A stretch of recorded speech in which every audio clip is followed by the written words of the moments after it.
Ramen. Ramen arrived in Japan from China and spent roughly a century being transformed into something the country made entirely its own.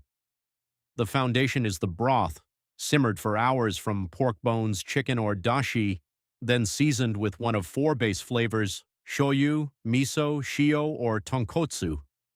The noodles are wheat-based and slightly alkaline, giving them their characteristic chew. Each region of Japan has developed a distinct style, and the differences between Sapporo miso ramen and Hakata tonkotsu are significant enough that devoted eaters travel specifically to taste them. What began as working-class street food has produced some of the most obsessively refined restaurants in the world. Tempura. Tempura is a frying technique introduced by Portuguese missionaries in the 16th century, absorbed into Japanese cooking and refined into something far more disciplined than its origins suggest. The batter is ice-cold water and flour mixed as little as possible. Lumps are intentional. Overmixing produces something heavy. When done correctly, the coating is so light it barely registers, leaving the ingredient fully present.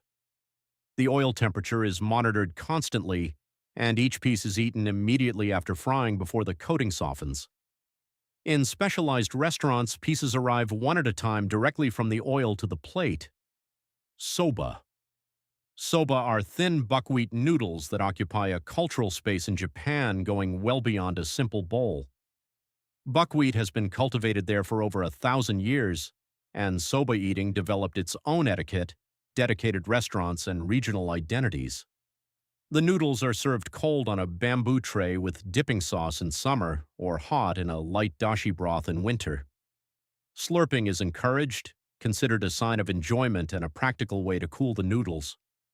Handmade soba by a skilled craftsperson is one of the most refined expressions of Japanese noodle culture. Yakitori.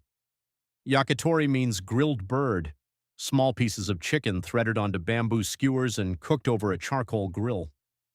Every part of the chicken is used. Breast, thigh, skin, liver, heart, and cartilage each appear as separate skewer types, ordered individually. The seasoning is either tare, a sweet soy-based glaze built up through repeated dipping over months, or simply salt. Yakitori restaurants are fixtures of Japanese nightlife, typically small, smoky, and informal. The quality of the charcoal, the heat management, and the age of the tare sauce separate an ordinary yakitori from an exceptional one: sushi. Sushi's origins have nothing to do with raw fish.